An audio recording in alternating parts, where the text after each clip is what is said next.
હાલો મિત્રો, આજે આપણે આવ્યા છીએ સુરેશભાઈને મળવા માટે.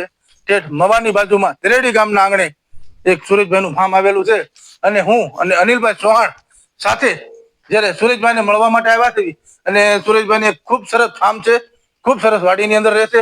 એટલે સુરેશભાઈને મિત્રો ખાસ આપણે મળવાનું છે, એટલે વિડીયોમાં મિત્રો ઠેઠ સુધી બને રહીજો. વિડીયો જોવાની કાંઈક મજા આવે એવું છે.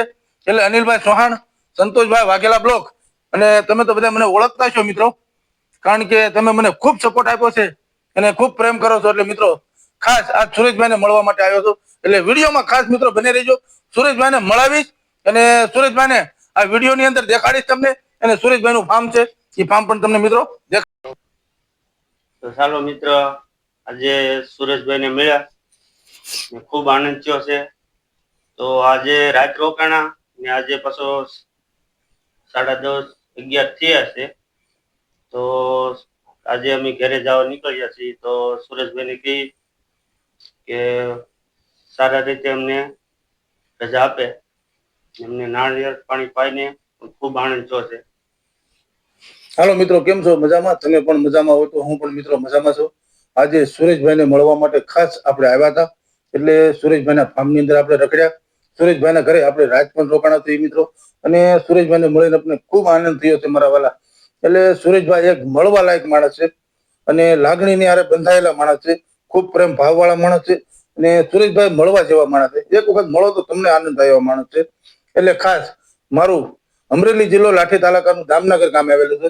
મારે ઓછામાં ઓછું 120 થી 30 કિલોમીટરના અંતરમાં મારું ગામ આવેલું છે. છતાં સુરેશભાઈ એવી લાગણી મારી બંધાણેલી છે કે મારો કિંમતી અને પવિત્ર સમય મારો અને કિંમતી ને પવિત્ર સમય સુરેશભાઈનો પણ કાઢીને સુરેશભાઈને સમય મળે અને મને ટાઈમ આપીને અને એકાબીજા બે મળીએ છીએ, મનોરંજન કરીએ છીએ મિત્રો. એટલે વિડીયો મિત્રો કાંઈક આવો હતો. અને ખાસ કહેવાનું, અનિલભાઈ ચૌહાણ, સુરેશભાઈ કલેજા, ખાસ મિત્રો તમે બધા ઓળખતા છો. સપોર્ટના મેણ માળીગર કહેવાય. ખૂબ બધા મિત્રોને સુરેશભાઈ સપોર્ટ કરે છે. એમ મિત્રો ખાસ સંતોષભાઈ વાઘેલાને તમે જે સપોર્ટ કરી રહ્યા છો, તમારો મિત્રો ખૂબ ખૂબ આભાર છે. અને તમારા સાથ અને સપોર્ટથી જ આજે મારે 4K સબસ્ક્રાઈબર પૂરા થઈ ગયા છે. એટલે તમારા બધા મિત્રોનો ખૂબ ખૂબ આભાર તમારા વાલા. એટલે આગળ સુરેશભાઈને પણ મિત્રો ખૂબ સપોર્ટ કરજો અને અનિલભાઈ ચૌહાણ એને પણ તમારા વાલા બધા સપોર્ટ કરજો. એટલે હવે અમે સુરેશભાઈથી જવાની રજા માંગીએ છીએ. એટલે સુરેશભાઈ હવે અમે જઈ રહ્યા છીએ મારા વાલા. એટલે ક્યાંમાંથી ભૂલચૂક થઈ હોય તો માફ કરજો.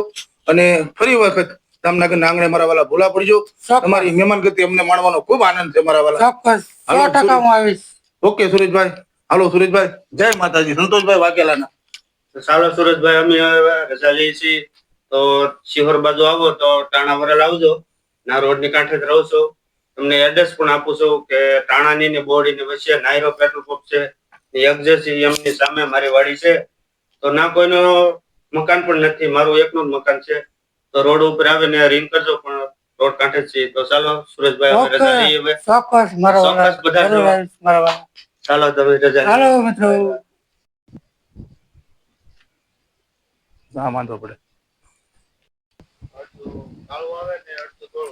મિત્રો આપણે સુરેશભાઈ આગળ વિડીયોમાં પૂછ્યું છે કે સુરેશભાઈ તમે આમાં કઈ રીતની ખેતી કરો છો અને કઈ દવા તમે વાપરો છો. એટલે હું વિડીયો બનાવતા આગળ પહોંચ્યો ને એટલે મિત્રો વિડીયોની અંદર તમને બતાવું, એક ટીપણા ભરેલા છે. મને માહિતી નથી, સુરેશભાઈને આપણે પૂછવી કે સુરેશભાઈ ટીપણાની અંદર શું ભરેલું છે. એટલે સુરેશભાઈ તમને મિત્રો માહિતી આપશે. સુરેશભાઈને મુખ્ય તમે સાંભળો એટલે મજા આવશે. સુરેશભાઈ, આ ટીપણાની અંદર શું ભર્યું છે? આના અંદર સરસ સંતોષભાઈ, હા, ગૌમૂત્ર છે. ગૌમૂત્ર. ગૌમૂત્ર ખૂબ સરસ. આ 2 બેરલ ગૌમૂત્ર ના. ગૌમૂત્ર ખૂબ સરસ. આનું આપણે જીવામૃત બનાવવાનું છે. જીવામૃત બનાવવાનું. જીવામૃત એ આપણે નાળિયેરીમાં પાવા માટે એટલે આનો ટોક કરી રાખવો પડે. ટોક કરવો પડે ગૌમૂત્ર. ગૌમૂત્ર. હા, બતાવો તમારા કેમેરામેન, તમે નજીક આવીને બતાવો બધા મિત્રોને કે સુરેશભાઈ એક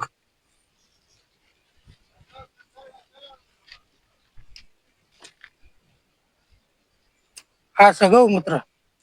મિત્રો આ ગૌમૂત્ર છે એવું સુરેશભાઈ કહે છે. 2 ટીપણાની અંદર ભરેલું છે.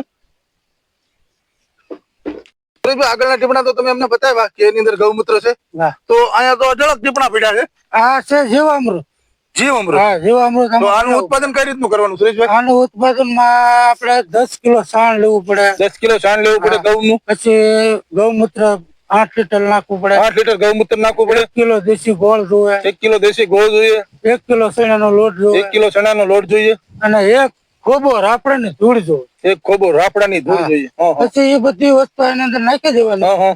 અને અઠવાડિયા સુધી એને પલળવા દેવાનું. પલળવા દેવાનું. હા, હા. પછી અઠવાડિયા સુધી પાકી જાય હા. પછી આને ગાળીને હા. ફિલ્ટર ચડાવી દેવાનું પાણી રહે. ઠીક. એટલે મિત્રો આ અનેક વસ્તુ સુરેશભાઈ જે તમને કીધું એ મિત્રો વિડીયોના માધ્યમથી કે આ વસ્તુને આટલી વસ્તુને ભેગી રાખવાની, આટલા દિવસે એને પડી રહેવા દેવાની, તથા આ ફિલ્ટરની અંદર આ દવાની અંદર મેળવી અને આ નાળિયેરનો જે બગીચો આપણે આગળ જોયો એ બગીચાની અંદર આ દવાનો ઉપયોગ કરવામાં આવે છે. એટલે કોઈ ઝેરી દવા આ બગીચાની અંદર નથી વપરાતી.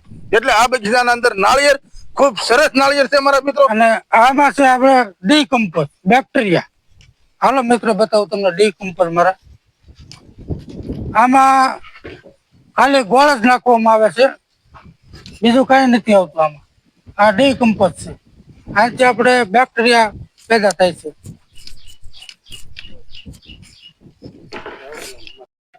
હાલો મિત્રો, કેમ છો? મજામાં?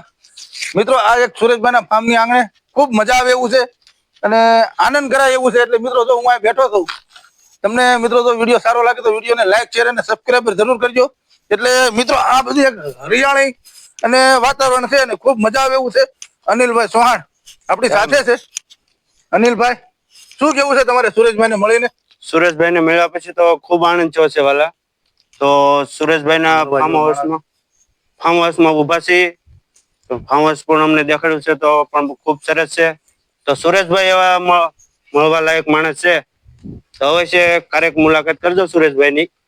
એ પણ મળવા લાયક માણસ છે તો તમને મળીને પણ ખૂબ આનંદ આવશે. તો અવશ્ય ક્યારેક કોક દાડો પધારજો વાલા. હાલો મિત્રો, આ છે સુરેશભાઈનું ફાર્મ છે. એટલે મિત્રો સુરેશભાઈને આપણે પૂછવાની વસ્તુ છે, ખાસ ઓલી કરે નતું પૂછાણું એટલે આખેલે પૂછી દઉં. સુરેશભાઈ, આ નાળિયેરી તમે જે વાવી છે, હા. આ નાળિયેરની અંદર તમે કઈ રીતની દવા વાપરો છો, કઈ રીતનું તમે આનું ઉત્પાદન છે ને કઈ રીતનો વ્યવસાય છે જણાવો ને મને વાલા. આ નાળિયેરી સંતોષભાઈ આપણે ઓર્ગેનિક